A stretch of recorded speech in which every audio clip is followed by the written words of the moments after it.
Welcome to Module 2, the Rapid Casualty Assessment. Here we cover scene safety, the first look when you arrive at a casualty, the blood sweep, and where March starts. Remember from Module 1, the worst way to help a comrade is to get hurt yourself. When you go to help an injured buddy, you are about to expose yourself to whatever hurt them, so be careful, don't make two casualties. Start with scene safety and don't rush to the casualty. When you arrive near a casualty, start with the scene, not the casualty. Stop, look, and listen. Think, then act. What is the threat here? Direct fire, drones, artillery, unexploded ordnance, fire, an unstable building, cables, gas? You are about to expose yourself to whatever hurt the casualty, so do not make two casualties. If it is not safe, make it safer. Defeat the enemy, put out the fire, or move away from the danger. In general, it is better to get the casualty to safety, ideally under their own power, or to make it safe enough for you to reach them. When you reach the casualty, take in the whole picture before you touch anything. Are they spurting blood from a wound or lying in a pool of blood? Are they responsive, talking in a normal voice? That tells you whether to act now, to move them first, or to turn to someone else.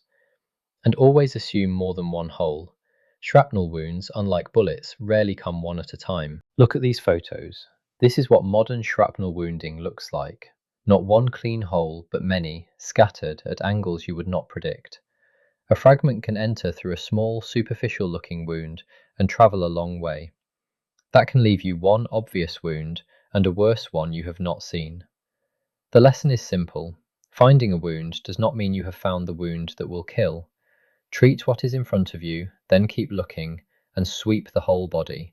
Assume more than one hole, every time. We have already covered the three phases, and we will keep coming back to them. Under fire, treat massive extremity bleeding only. In tactical field care, the full assessment and the interventions. In evacuation, focused reassessments. Once you are out of immediate danger, you are in tactical field care, and that is where you start March, the 6 letters we will spend most of today on. Then you prepare to move. This is worth repeating because it matters that much. Massive extremity bleeding is the biggest preventable killer you can actually do something about. To find the bleeds that are not immediately obvious, the ones that are not spurting or pooling, you need to do a blood sweep. Get your hands on them properly.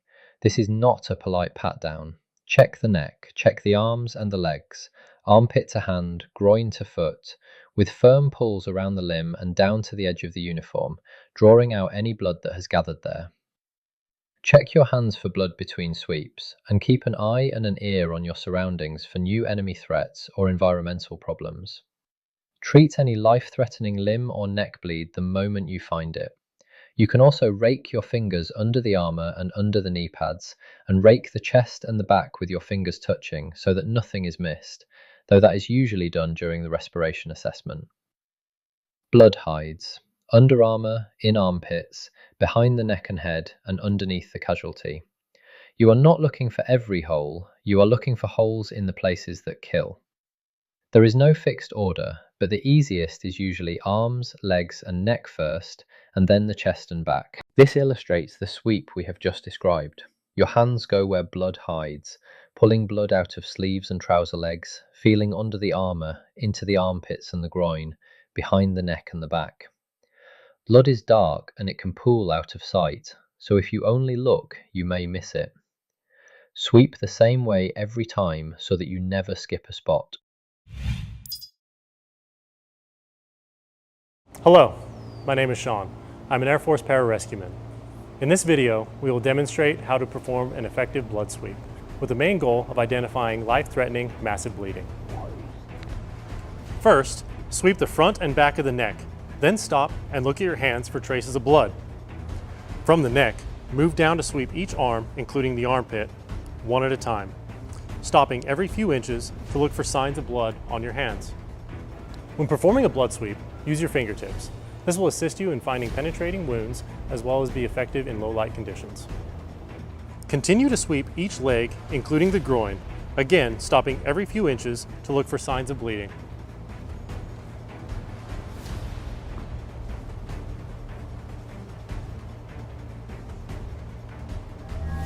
If you find any massive bleeding, you must intervene, utilizing either a tourniquet or wound packing, depending on the location and nature of the wound.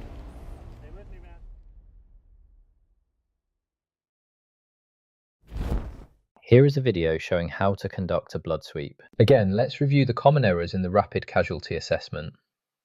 Skipping the blood sweep because there is another obvious problem, doing a half-hearted job of it and missing the armpits and the groin, not treating injuries as you find them and carrying on examining instead, and on scene safety, not keeping an eye and an ear out for new threats.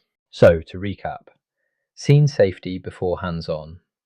A first look for immediate threats and assume more than one wound. Then the blood sweep and march, and treat injuries the moment you find them. Thanks for watching TCCC-Plus for non-medics Day 1 Module 2, the Rapid Casualty Assessment. Next up is Module 3, Massive Hemorrhage.